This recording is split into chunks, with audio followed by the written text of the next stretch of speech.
Bonjour, bonjour les amis de B50D. Page mon ko YouTube eta la maranete na film.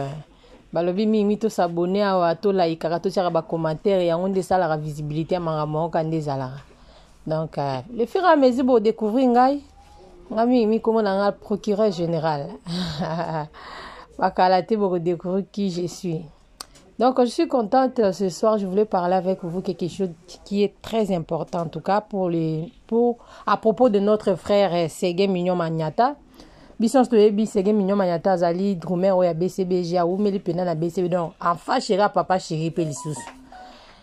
Donc akutana ki na ba accident mo ekomeli paraître ke mutuka na emoko nde yango etutaki yango memi bakati lokolo. Bon, toi, quand on a dit que na yo kande ko pire Roger zo expliquer moi ndamuka moi streka ya muki après na zonge la bino c'est parti. Ma poto tambola na peu mingi. C'est to komi chetemba des fois ba ne kwana parking a chetemba mutu ba mutu ba didaka ba didaka. Bizarrement on m'apprend que yemo mutu akiti akomi ko guider cousin na ye. Que tellement cousin na volant ya kiti aye liboso voiture. Oh. Azo guider cousin. Pour se garer. À garer. Voilà. Donc, boyoki ka mwa mukeka ndenge ndeko pi Roger azo expliquer balobi akomaki na chetemba. Donc d'habitude so bakomi na chetemba ba shege bazalaka wana nde ba guidaka pona ba l'action parking. Mais bizarrement yemoko azo guider cousin na azaki na volant na voiture na yemoko Ségué Mignon. Cousin na yemoko Ségué Mignon azo conduire cousin na place na ko garer.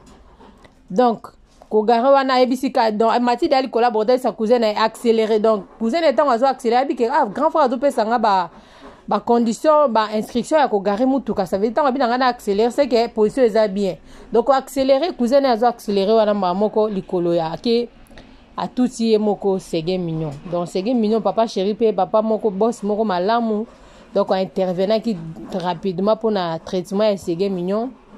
Et malheureusement, tokomi na point oyo bakati Ségué Mignon makolo.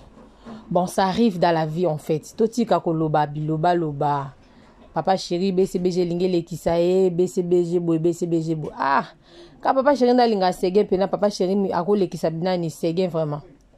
Je pense pas. Accident yaka na musala dans l'église, na nzela, na ndako. Ko fana pe na ndako no accident pe kutelo pe na ndako.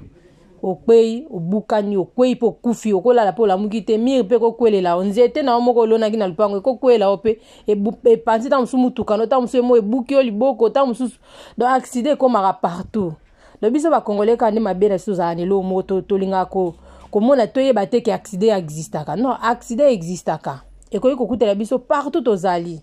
Donc Ségué Mignon est-ce que na butu wana yeba kiteke mutuka na yemoko na yeko tuta non ayeba kaka ya zo sa cousin na ya zo ngisa mutuka po parker pe bakota po ça ki na rendez-vous kuta na mutu na chetemba mais malheureusement à côté pe chetemba ngote histoire échanger comme hôpital bakati makolo donc ça accident comment ki yemoko pe za ki na lié kuta travail te za ki na nini sorti na yemoko personnel mais papa chéri quand même a intervenir pour na koluka ko balandela so na ye pour na ba traitement na ye.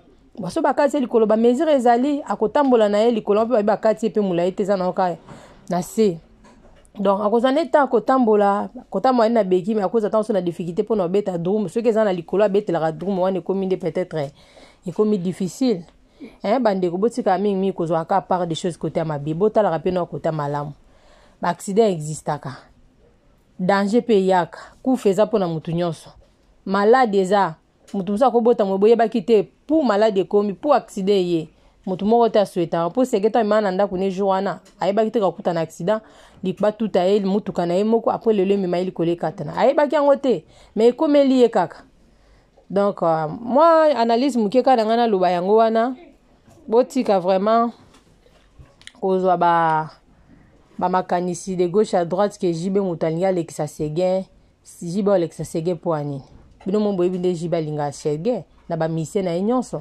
donc Ségué pena za motema place papa chéri motema elalaka donc toye bien to ba mato marché ba mote donc papa chéri ko lekisa Ségué te donc en tout cas wana je suis pas sûr ben ba congolais bo totika ka bo communauté na biso totika ka koloba biloba loba et ça la bien te en tout cas bo continuer ko s'abonner bo landa émission boyo ka toujours makama bielo mamaka na B50 la mignonne donc balobi page moko ya YouTube a kufinga ezala te tosala ka banalise tolobaka ndi vérité apena biso mafinga eleka te critique oui to critiquer po to abato po so babe ezali critique eza to critiquer mais benjure nde biso ezala te donc so doit toujours pembe motema pembe tozala toujours ensemble hein? Je n'ai pas oublié de dire mes merci na bato nyonso oyo balandaka émission oyo bao mpe batapotaka bao mpe bafingaka tolinga bino kama mafinga na bino nde esala biso tozala donc so bino bofinga te donc YouTube na biso ekangama donc fo bino bofingaka kaka mpo YouTube ezala kaka